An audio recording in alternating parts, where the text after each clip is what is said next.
Hi, good evening, and welcome to A Place Called Through, broadcasting live today from WYTV7 Christian Broadcasters Network.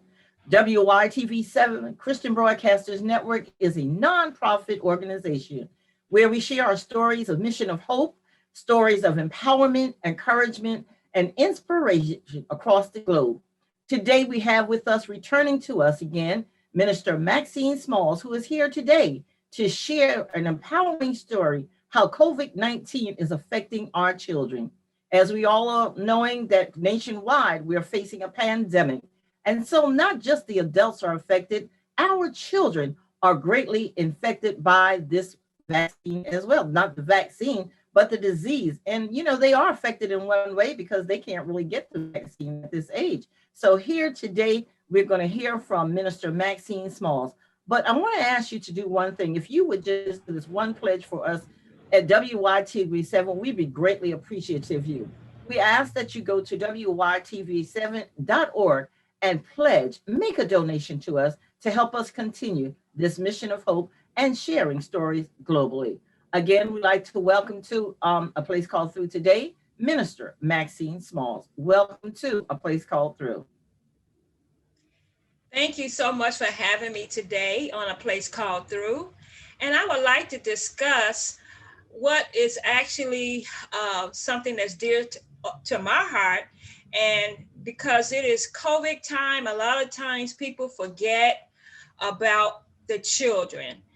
And parents, I know that you are not forgetting about your children, especially if you're home and you're not working at the job location. I know you are struggling and you feel the weight of the struggle with your children. And your children are feeling the weight because they're not going to school any longer. And if they are, they're doing some at home and some virtual. So that's a big struggle for a lot of people, and especially for people who have children that are mentally ill or have disorders that would cause them to have more of a struggle. So I would just like to take time out to discuss some of the things that you need to look out for with your children as you're at home with them, spending more time with them. And first of all, you need to care for yourself as a parent. And if you are a parent and dealing with the pressures of losing a job and money and worrying about food and when is this going to be over, I know that the struggle as a parent, that you are feeling the stress of it as well. So first of all, care for yourself first, and then you can help your children. These are some things that you want to look for with your children to see if they're having some struggles as a result of COVID-19 and mental illness. Pay attention to the symptoms and things that may be a little different, things that they may have outgrown, like crying a lot and wetting the bed and some other things that you see this a little bit different from before. Pay attention to some of those times, sitting around and feeling sad or looking sad, not wanting to play with other children. For children that are introverts, this COVID-19 virus may be perfect for them because they don't want to be bothered. But for those children that are extroverts, this could be a problem for them, wanting to get out, wanting to be around their friends, the social activities, the social distancing, not being able to see their friends except through FaceTime and social media, could be quite a struggle. And these are some of the things we would like to look out for with our children. If they're playing excessively with video games and scrolling with our teenagers all night long on the cell phones and not eating healthy, just junk food all the time, never wanting a full meal. It could be signs of stress, anxiety, or depression that they're going through. When you see these symptoms for a while, like let's say a 2-week period, then you need to contact your physician and a professional to talk to them and discuss maybe doing a video medicine with your child and seeing if there are some problems.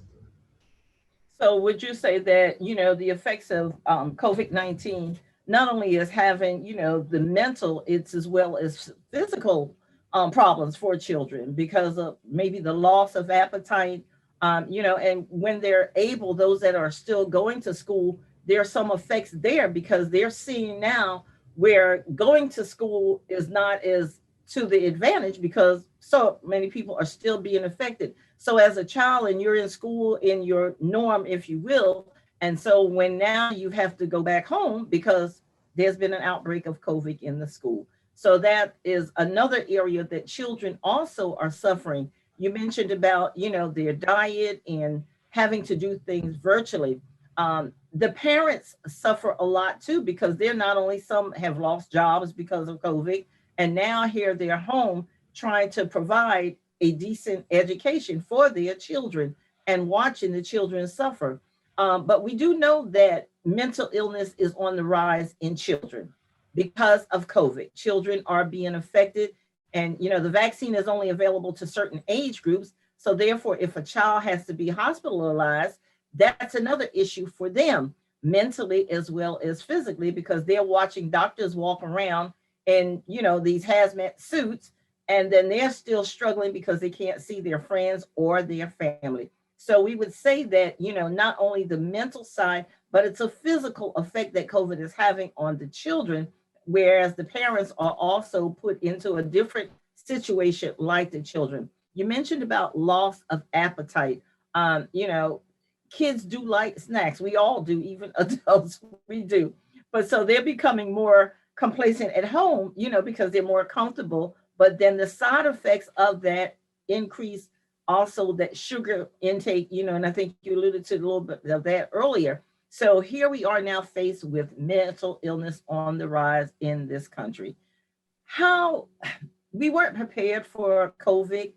We didn't know it was coming, and still there's still so much mystery behind it. So, as it relates to the children and their well being mentally, is there anything going on more so for them mentally, resources that parents need to have in their minds and available to them to help those children who are suffering as well? Right now, some states have resources that's available.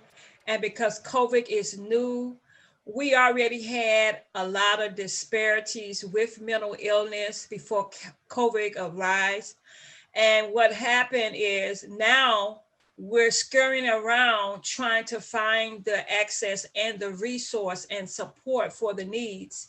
We have a meeting coming up in our area on this week with clinicians, doctors at school, Board of Education, to talk about some things that we can do to support as a resource. But right now, each state, each area is having problems trying to work out what we can do for the children besides going to the regular psychiatrists or doctors that could help with some of the issues, but some of these issues are way over their heads as well. So we're coming together as a group with all of the different agencies to see what we can do to support each other. And so children and adolescents, they're dealing with too this loss of connection because they're disconnected from those that they've been so close to. And you mentioned, everything is pretty much virtual right now. But in depression, that child may not want to do that virtual thing. They may not even really understand that because they're still trying to process, oh, I can't go to my grandmother's house. How then do we help this child get from this place of feeling lonely because they can't go outside and play with, the cousin or the next door neighbor? How do we encourage this child now and help this child to understand the state of this pandemic? How do we explain that to them? Some of the things with the parents that we feel that the children are not capable of understanding, we have to communicate with them on their level and be able to talk to them about parts of COVID, asking questions. Well, how do you feel about um, COVID, or how do you feel about not seeing your friends? And then come up with replacements, other fun, we call them fun distractions, where you can do other things in place of maybe not going to see the family, especially for some children that don't want to do the virtual, they want to reach out and touch. And so we have to find some other things that they like, and then distract them with those things that they like, and then have a listening ear to hear what they have to say and what they feel. That's very important, to know how they feel during this COVID time, and ask them questions, and then deal with them and communicate with them on their level. And I would agree with you that, we have to be able to understand the children, and be able to reach them at a level where we're actually helping them understand what's going on nationwide, and helping them to understand, this process that we're all affected by, obviously, because the children, they understand one thing, and the news is saying so many things, and of course that's their job to keep us informed. But I want to look at smaller children, elementary, middle school kids that they're so used to just having fun, to just enjoying life, that now you've got them boxed in, and they're totally lost, because they're not used to being confined like this.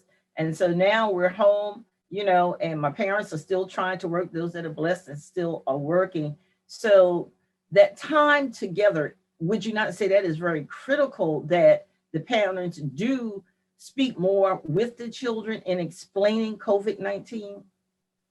And I would say, in as much as explaining it to them, talking to them, about the positive as well as the negative side of it, because they're going to hear it from the friends, the neighbors, or TV. Would you agree that it's really at that point now where parents have to invest more into that time with the children? Yes, I think so. And it's so hard because you're with them all day anyway. And because you're with them all day, um, you may see certain things or hear certain things in their conversation, um, that may be signs of things to maybe deal with the situation away from another family member, especially if you have more children, you have more than one child, and you have different age groups. Sometimes you have to take them away into another area and talk to them and deal with them on that area. Well, we're going to take a little commercial break, and we're going to come back, and we're going to continue talking to Minister Maxine Smalls about healthy strategies in helping children to deal with COVID-19, and helping the parents to deal with their children. Stay right here. We'll be right back after this commercial on A Place Called Through. And I'm your host, Patricia Wade Goings, broadcasting from WYTV7 Christian Broadcasters Network. 80% of women will develop a pelvic health condition at some point in their lives. There is relief. There is hope. The Pelvic Floor Store, your resource for personal health. And good day, and welcome to A Place Called Through. I'm your host, Patricia Wade Goings. We're broadcasting live from WYTV7 Christian Broadcasters Network. WYTV7 is a nonprofit network where we share a mission of hope. Our mission of hope is to encourage, inspire, and empower people, and we do so globally. We do this through your charitable donations. So we ask you today to consider giving a donation. Nothing is too small. So whatever you want to do, we will appreciate your donations today to help us continue on our mission of hope. We're welcoming back again, Miss Maxine Smalls, and we're going to talk to Minister Maxine Smalls today again about mental health and the effects of mental health as we're all going through this pandemic, COVID-19. Welcome to A Place Called Through, Minister Maxine Smalls. Thank you so much for having me back. on the podcast. I really appreciate it. And I'm glad that you're giving me this opportunity to bring information to the community and to our nation. As you know, as a result of pandemic, we have a spotlight at this current time on youth and young adults. And the spotlight is they're having difficulties really dealing with all of the isolation, social distancing, the mask, not being able to go to school, using virtual learning and all of those things. As a result of that, it's causing quite a bit of stir with youth and young adults that do not have mental illness until pandemic. So this is quite a alarming spotlight for us, because we already have a big push with mental health and having enough of support and the different things that is needed with mental health. And so we have quite a few unmet needs. And so today I'd just like to just highlight some of the things that's going on with different age groups and what happens if these needs are continued to be unmet. So you have an idea of what's going on on a state level, on a local level, as well as our nation as it concerns mental health. And then, Mr. Maxine, in looking at some of the challenges and the facts about this, I also noted too that there's an issue whereas, maybe the parents can't get the help for, their children because of the loss of insurance. And that stemmed from the loss of employment, loss, of their wages. So we're seeing now even a larger increase, if I'm correct, in mental illness in the youth as well as in the families. In particularly, it was noted in a study that mental illness has now affected more women than it has the men because of the pandemic. And again, to reiterate, it's because of the major losses. Sure, you're absolutely right. The role, it just puts emphasis on the role that the female plays as whether you are married or single, and what pressures a female, a mother may have in reference to the needs of cooking, helping with homework, dealing with the day-to-day dilemmas that you have with children, with siblings, trying to keep each person in their respective places. If you have a setting where they have to be all at the same table, or if your house or your apartment is big enough where you can separate them so they can be focused separately. And as a result of them not working, it is causing the parents quite a lot of stress as well. And it's affecting even the married people. We have more people going to marriage counseling than ever before. You had to almost pull people into marriage counseling just to get them to resolve issues on a married level. And now, as a result of them being home, not working, being with the children all day, being with the wife all day, not having a chance to go out as much, some of those things cause more stress on the family. Absolutely. And, I noted in a study that was recently done too, it's saying prior to the pandemic, more than 10%, 16% of adolescents, which were ages 12 to 17, had anxiety and depression. So how does that now calculate it into the pandemic? I guess we would say larger than this percentage now. And, it goes on and it goes into also, it became an issue with child abuse. So children have been more inclined to be abused because of this pandemic. Yes, and that is what's happening. In some cases, people are taking advantage of the situation with pandemic, and in some cases, it takes so long to get the support and the help that's needed for people who are being stressed, that maybe they can't handle the stress and may become physically, verbally, mentally, emotionally abusive toward whoever's around them, whether it's their children or their spouses or other people that surround them, because they're having a hard time to handle it. It's causing more abuse. And also, would you agree that suicidal rates are increasing amongst adolescents at this point because of many factors of not being able to communicate with their friends as normally they would, not, that social distancing? So this also is causing another avenue, of mental illness and problems for our adolescents. Yes, and the way adolescents and certain age groups actually deal with stress and how they handle stress from a mental perspective, a lot of times it's things that's not known until it's too late.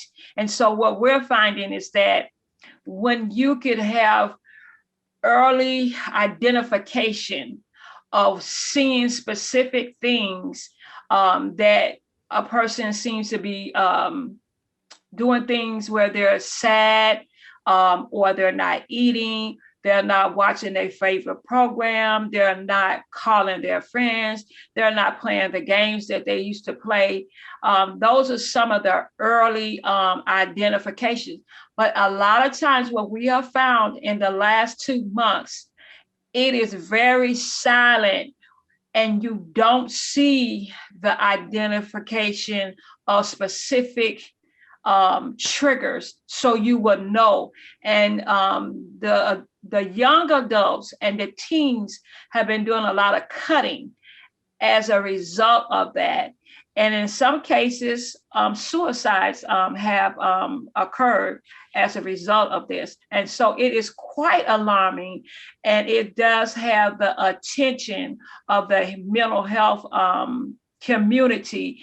What are we doing? So we're coming together to collaborate with the schools, with the universities, with the high schools, with the elementary schools, with the National Alliance of Mentally Ill, as well as faith leaders and other people in the community that could support and help with the treatment. Now that this is emerging, that means that mental health has to totally change. We have to reach across the aisle in places that we never did before.